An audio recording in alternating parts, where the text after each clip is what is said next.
Hello, everybody. Welcome to Bubbles with Bethany. I'm super excited to see people here, although I would love to see your faces. If you can come on camera, that would be wonderful. We would love that. I'm really excited today to have Staci Gray on. Staci, I've been looking forward to this all week because, well, one is I missed your face, but two is this is a topic that I think is so relevant to every single person who's going to join us today.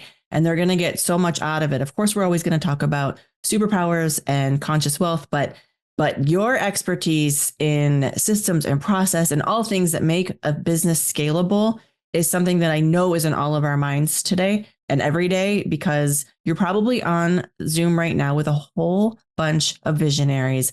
And I'm going to bet that there is not a single integrator in the lot, except maybe Jade actually has both brains, I think. But for the most part, you're going to see a bunch of visionaries on here. So everybody, please help me welcome and toast Staci Gray from Organize to Scale. Staci, so happy to have you here this week. Cheers to you. Here. Staci, how are you today? I am good, and I am loving your red hair. Oh, thank you. Thank you so much. I appreciate that. I was not going for the 80s pop star Tiffany look, but that's what we ended up with. Yeah. Marcia was singing I Think We're Alone Now to me when we went to Canada. I could see him doing that. Which may sound inappropriate for anybody who's not old enough to recognize that reference. It wasn't, I promise. We've got a bunch of young people on here in this community. Yeah. So, Staci, you have this incredible business called Organize to Scale. And I know that is something that everybody on here could use. And I know you've recently done some changes to your own internal process, and you've made some major improvements and some changes. And I know I'm really looking excited to a partnership that we're going to have with you. But before we get into all that, I want you to explain to people what your unique superpower is so they know who they're talking to today.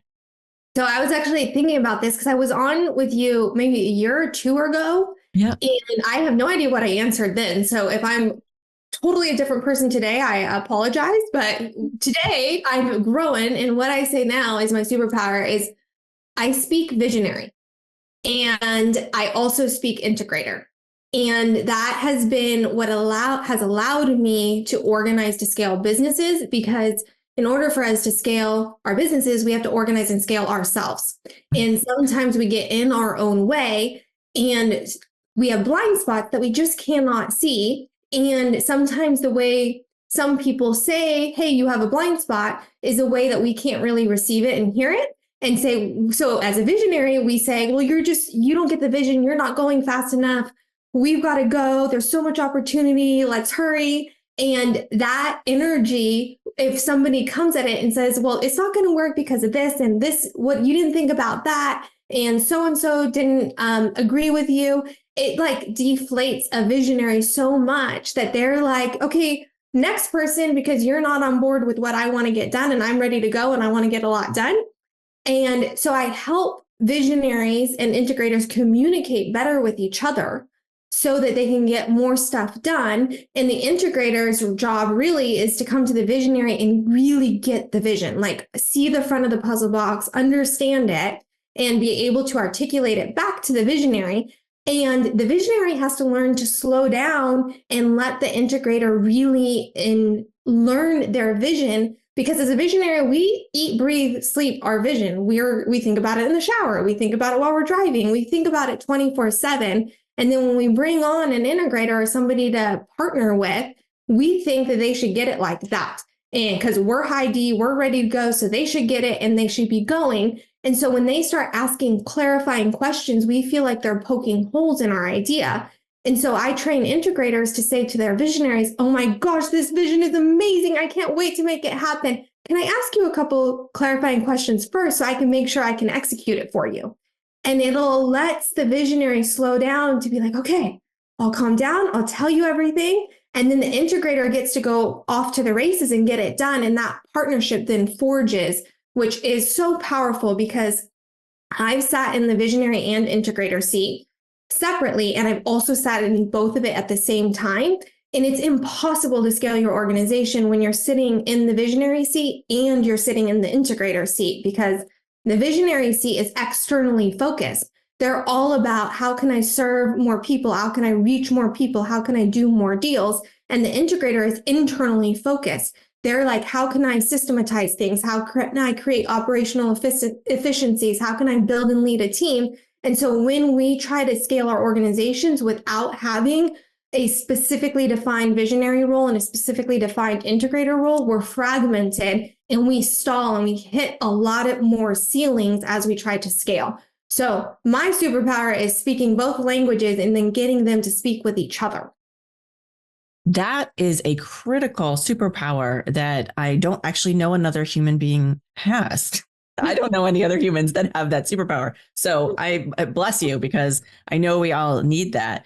And having also sat in all three, visionary, integrator, and then both, I know it's definitely impossible for long term to stay in both.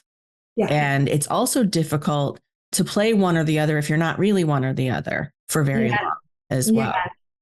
That is so true. So when I first took the visionary integrator assessments, and I don't know if anyone hasn't taken it, it's a really great assessment to take just to get some clarity around your natural wiring. It doesn't mean that's who you are. It doesn't mean that you can't change. But when you take it, anything over a 70 is considered strong as a visionary or an integrator.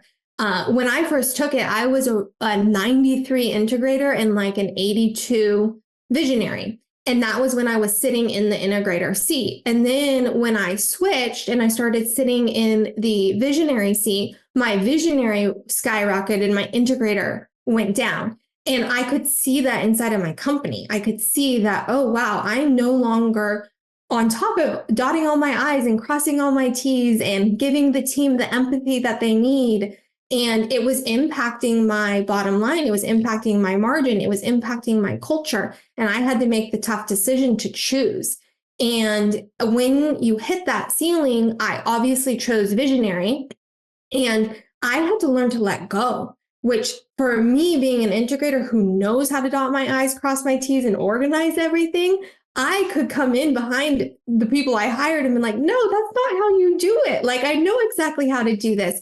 And so we had to learn how to communicate and build trust in a way that they could earn their confidence and I could earn their trust and vice versa. And that was a journey in and of itself. Yeah, it is a roller coaster, right? To try to sort this out, especially with partners and, and I'll give Mauricio as a good example, right? Mauricio's definitely a visionary. I mean, I don't think there's anybody in the world who's ever met Mauricio that would question otherwise, right? Definitely a visionary. So he brings me in as a partner who's acting like an integrator for sure. And, this was before I even knew what visionary and integrator were. In fact, I have to admit, a little funny side story is when I first heard Mauricio call himself a visionary, I was like, oh, here we go. Are you serious? We're just lawyers, man. Like, it's not that deep. And then I read the book and I was like, oh, okay, got it.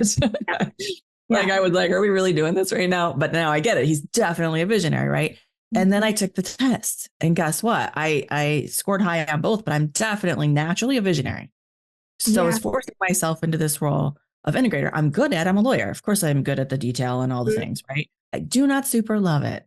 Yeah. Right? Well, and that actually is a factor in choosing your seat because, if we choose the wrong seat and that's a seat that drains us, drains our energy. When we choose that on a long enough time horizon, we're going to burn out. We're not going to enjoy it. We're going to be miserable. We're not going to be the best leaders. So measuring it by the data, like how do you score, but also really self-reflecting and knowing yourself and saying, does this make me feel energized? Do I want to get up every day and do this? And if the answer is no, choose a different seat because life is too short. Excuse me. Yeah. And it was an agreement that we came to, right? Which is, his lane is really the sales and marketing lane. My lane is really the client journey or client satisfaction lane, which looks a lot like integrator, right? Because it's talking about the output and the business side. And so I got really re-energized. We went and did our coaching session with Dan Martell, who wrote Buy Back Your Time. Oh, fantastic. He's amazing. And it was really great to sit there and listen to him, tell us like, hey man, you guys aren't really big enough yet for both of you to be sitting in the sales and marketing seat. And by the way, someone has to be like womaning the ship because it was me. So I was like, okay, I'm really re-energized to make sure that the client journey is just epic. Right. But then I set it up and then I gotta get out of it. Right. I have to be working on the business instead of you're bringing up a really good point. So if most everybody on here is a visionary, I like to think of integrators on like a continuum. So you could have an integrator that is like an executive assistant, a high level executive assistant that just organizes your chaos. Or you could have an integrator that's more like Bethany's describing, which is a business partner that is your equal other half that handles the inside back office operations. And so depending on the size of your organization, you may bring somebody on that is more like an executive assistant than it is a business partner. But then the other part of what you're describing too is there are some integrators that are really good about consistent recurring management, whereas there's other integrators that are really good at architecting. Like they can architect and build the systems, but then they do not want to lead, manage, hold accountable, stick in it, etc. So parsing that and being clear when you're choosing what type of integrator you're going to get or what seat you're going to sit in, understanding the variations that maybe play into it. Yeah. And it's really nice to kind of give yourself that because, I spent a lot of time beating myself up, right? Like, we came into this deal and Mauricio and I had our lanes and that was the role. And, it turns out that I am better at the other, but this is what I agreed to do. But an architect I can do that. I can do like, I want it to go my way. So I kind of want to build it. Yeah. Right. And so, but then I want people to run it. Yes. And so Mauricio and I came to an understanding like, okay, that's what we're going to do then. Right. Yeah. And now I'm kind of re-energized. I'm super excited. I'm also, Mauricio loves to do this. He's like, okay, read this book and we do a book study. Right. So the one we did Buy Back Your Time. And then we went to see Dan. And then we did one called Never Lose a Customer Again. Ooh. And it's really, really good. And forgive me because I cannot think of the author's name right now. But it's really, really good. And it got me excited at the whole idea of putting together these systems to just like wow our clients. Like not only is it amazing for a law firm because the bar's not super high there, but it's just an amazing experience all in, right? Of hey, we're going to partner with you to build this business. It's going to be awesome, and you're just going to be like wow, right? So now I'm all excited about putting together systems for that purpose. So whatever you got to do, right, to keep yourself going. Yeah, I mean momentum. It's really momentum. Like you have to have momentum. If you don't have momentum in the positive direction, something's going to knock you off course. And so when you can engineer that, and visionaries are great at it because we just want to go. So if we can just keep that momentum going, it's great. The challenge is sometimes we go too fast without the infrastructure keeping up with it. And then it implodes. And then we have to go back like 10 steps when we could have just done a little bit along the way. Before we get too far into this, I want to take a little bit of a pivot because, of course, every week we talk about this, and that is I'm always talking about building conscious wealth or creating conscious wealth.